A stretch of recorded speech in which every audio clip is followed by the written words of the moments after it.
Welcome to the GameMaker FastTrack. So, here's the situation. You've got the bones of a game, but now you want to stretch your legs and start adding more content. But the prospect of making a whole bunch of new objects is really daunting. Well, what if I told you that you didn't have to start from scratch?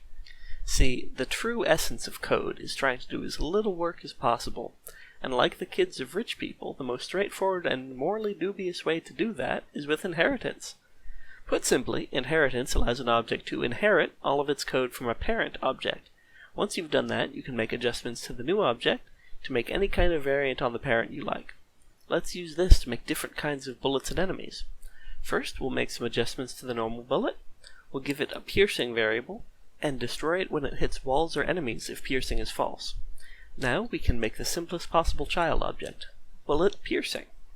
Once you set bullet as the parent, you'll see all of its events grayed out, read only. What we're going to do here is inherit the create event, which will open an empty create event with event inherited at the top, which calls the create event of the parent object. Then, simply say piercing equals true. Give it a new sprite, make right-clicking fire piercing shots in the player event, and voila, now you've got two types of bullets. We can go further though. Now make a child of piercing, then inherit the step event, adding this code here. Put simply, this makes the bullet detect the nearest enemy and turn towards it, making homing bullets. We've got 3 bullet types now. See the appeal? We can do anything. Accelerating shots, decelerating shots, growing shots, shots that spin in circles. We're getting into the fun stuff now. Let's apply the same logic to enemies. We'll go a bit simpler here. Make a big enemy with more health and less move speed, and a small enemy with less health and more move speed. When enemies respawn, choose one of them randomly to spawn. Now you've got a bit of variety.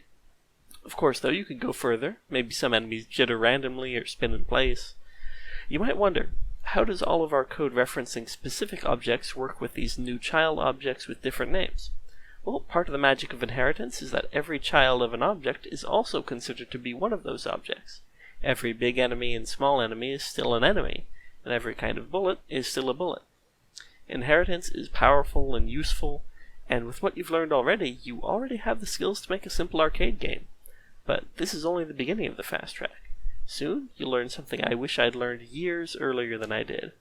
Next time, you'll be learning how to use structs to take your code to the next level.